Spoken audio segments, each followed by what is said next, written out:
Top boxing news. Ow! Okay, we'll start with this. It appears that newly crowned WBA junior middleweight champion of Scotland, Rankin, already has her first title defense lined up. She's going to be taking on Mexico's own Phoenix Ayala next month on the 23rd. Set to go down at the Bray Hat Arena in Glasgow. This will be a hometown title defense for the newly crowned WBA junior middleweight champion, Rankin. This puts her on more or less the same kind of schedule as the newly crowned WBO junior middleweight champion, Natasha Jonas, who fought not that long ago to become that division's WBO champion. And it's conceivable that, beyond this fight, Rankin could go straight into a unification match with Natasha Jonas because the relationship is there. The relationship with Rankin and Sky Sports. She was actually working this weekend for Sky, calling a fight. Yeah, she was doing commentator work for the Taylor versus Catterall fight. I believe she was in attendance for Natasha Jonas's coronation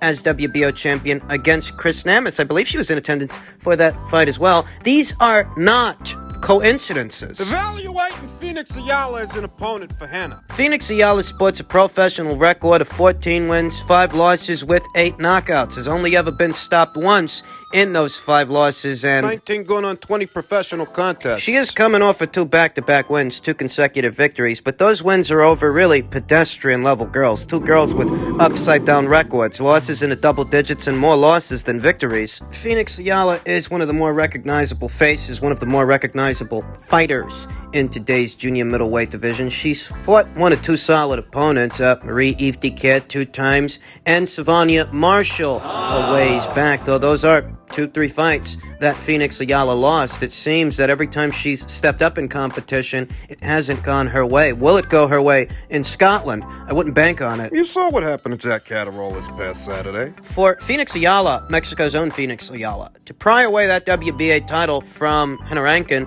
she's going to have to beat her with goddamn chair and shooter because she ain't winning on the cards. Not unless it's as one-sided as one-sided goes. I mean, I'm just being honest with you. I'm not going to sugarcoat the shit. So Rankin herself, she's got to keep her eyes on the ball. A big payday awaits so long as she can get through this fight with Phoenix Ayala. Phoenix Ayala, who's only ever really been stopped once in her professional career. It was against Savannah Marshall in 2018. Savannah stopped Phoenix in 2 rounds. Now, Rankin, she's not the puncher, the same kind of puncher that Savannah Marshall is. Savannah really is one of the bigger punchers anywhere at or around these weights. I don't think Hannah can stop Phoenix Ayala, I don't think. But so long as she's more aggressive, she can win a points decision. She's got home field advantage, and need I remind you that home field advantage is pretty important, especially when the rounds are closed and the fight is competitive. Who's going to get the benefit of the doubt? I mean, a lot of you guys that claim to be boxing fans, you should be aware of this. You shouldn't need me to tell you that home field advantage, it's pretty important. You think Taylor versus Catterall would have been scored like that, and Catterall's not going to watch? Better wake up and smell the coffee is what you about to do. So as long as Hannah can keep this a contest and keep this competitive, at minimum, you could pick her to win a points decision. Phoenix Ayala, she can punch, but that's really only at a certain level. Pedestrian level girls that are there to be hit. And Hannah ain't got the best defense, but she's a tough cookie. Both girls have seen action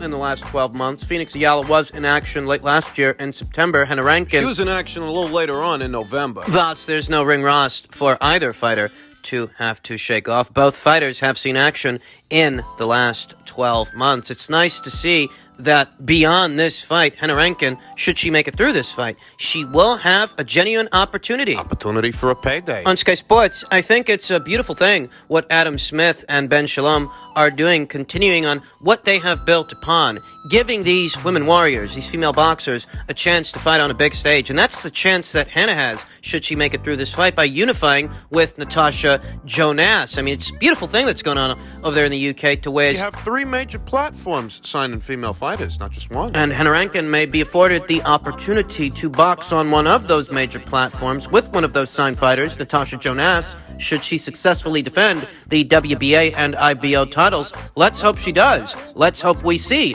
Jonas versus Rankin sometime later on this year, provided Hannah wins in April next month. Fighters come to the gym and really good fighters, and he come all the time.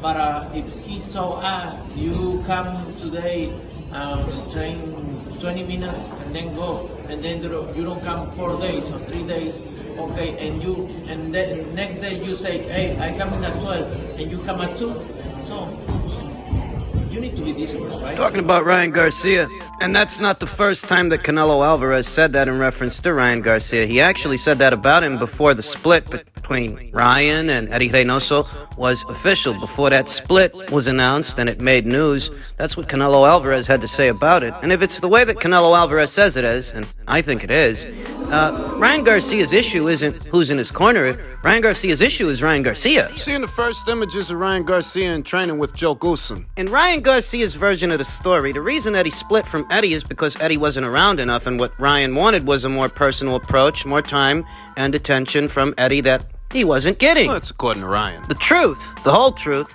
isn't mutually exclusive. It's not. Both what Canelo Alvarez said and what Ryan Garcia said, both things can be true simultaneously. Both things can be true at the same time. Ryan Garcia likely wanted more attention that he wasn't getting.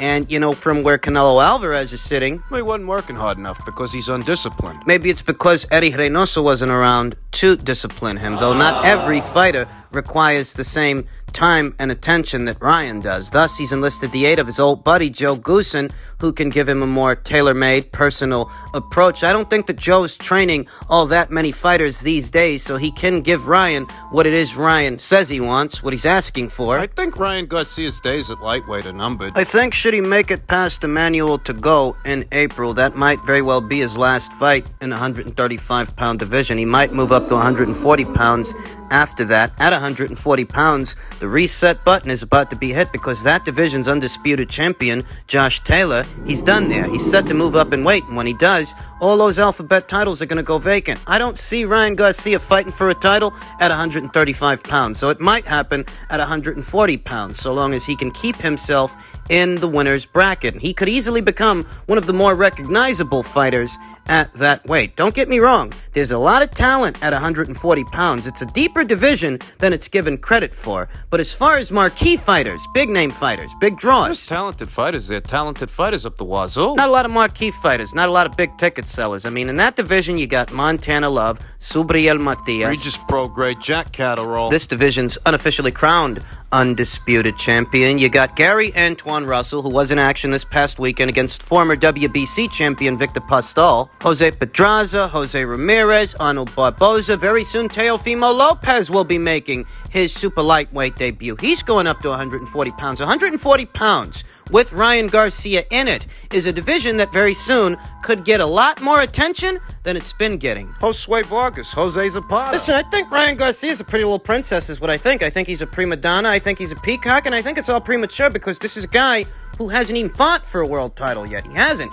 even though he's had the opportunity. But the trainer switch and the more personal approach he's getting from Joe Goosen, I have to be honest when I say that it could be good for him. Joe's old school and he don't fuck around. That much we know. The pointless mitt work, the flashy stuff, all the razzmatazz and pizzazz and all that pointless shit, that's not what you're going to get with Joe. You're going to get. Maybe enlisting the aid of Joe could be beneficial to Ryan. It could, so long as Ryan's willing to listen, though. If this partnership goes the way the Eddie Reynoso partnership goes, we know who to blame. We know what the problem is and who the problem is. Because you can have a great trainer, great fucking trainer, star trainer. Trainer's only as good as your ability to listen to him. Adhere to instruction, and that takes discipline. Discipline is what Canelo Alvarez feels Ryan Garcia is lacking, and maybe that is what he's been lacking. But maybe Joe Goosen can help make all the difference because he knows Joe, he trusts Joe, he wants a more personal approach, he's getting one. But if that don't work, You're up Shit's Creek without a paddle, my friend. You might as well pack it up now. I'm curious to see what kind of fighter Ryan Garcia can become under the watchful eye and denim jacket of Joe Goosen. Maybe he gets this peacock to shed his feathers and become as tough as a $2 steak. Because that's what he's going to need to be at 140 pounds. And 140 pounds, it's nowhere as near as pubescent as 135 pounds is. Well, lightweight's been a preschool as of late. These kids and all of their teenage angst, whatever it is. Let me tell you something. 140 pounds is a far cry from 135 pounds. You got a lot A lot of killers at 140, and Ryan has to be ready for that. And just in keeping with the theme of lightweight news, Steve Kim tweeted, Lou DiBella tells me not to worry. A deal for Kambosos' next bout is well in place. He will fight in June, and I think people will like this matchup, #boxing. And, before the war started, Russia's invasion of the Ukraine and Vasyl Lomachenko heading back home to his home country of the Ukraine, the feeling was that Vasyl Lomachenko was the front runner for that George Kambosos fight, it being that Things didn't look like they were working out between Team Cambosos and Team Haney. whereas when it came to Team Loma, you didn't see as much friction between Team Loma and Team Cambosos as what you saw with Team Cambosos and Team Haney. Team Loma went as far as saying they're willing to camp out in Australia ahead of the fight in order to prevent If there are any issues with the country, any COVID restrictions. If foreign travelers are barred from entering into Australia, Vasyl Lomachenko would be there ahead of schedule, ahead of time, so that the fight could proceed as planned. And it all looked very encouraging until the war started, until the people over there in Russia decided to invade the Ukraine, and until Vasyl Lomachenko decided to head back home. I mean, I don't know to what degree Vasyl Lomachenko is assisting in the war effort back in Ukraine. I don't know that he's on Is he the on the front lines engaging these Russians head on, or is he just there to boost morale? I have similar questions when it comes to Alexander Usyk and his level of participation in this war. But regardless of their level of participation, they're over there. And because they're over there, and because there's a ban on any man from 18 to 60 leaving the country, leaving Ukraine, the future is uncertain. Whereas Lou DiBella, he seems sure of something. He seems sure that his guy George Kambosos is gonna box. Why is he so sure? Anything involving those two boys, Vasyl Lomachenko or Alexander Usyk, is subject to a certain level of uncertainty because war doesn't come with a sell-by date. So long as this war's going on, and so long as that ban in the Ukraine is in place, those two guys can't leave the country. How the fuck are they gonna box? it's a legitimate question, almost taboo to ask, but relevant to the sport, relevant to these fights. How could you plan B to box Vasyl Lomachenko when we don't know if Vasyl Lomachenko's gonna be available to box? Or is it that that's not your plan? Your plan is to fight someone else. Devin Haney, maybe? Maybe he's back in the running. Maybe they smooth things over. Or maybe it was never George's plan to box either of these two guys. Very recently, an order from the WBO came down. Yeah, they ordered George to fight Loma. But Vasyl Lomachenko is currently unavailable, and to my knowledge, no other orders from any of the other alphabet organizations George holds titles with.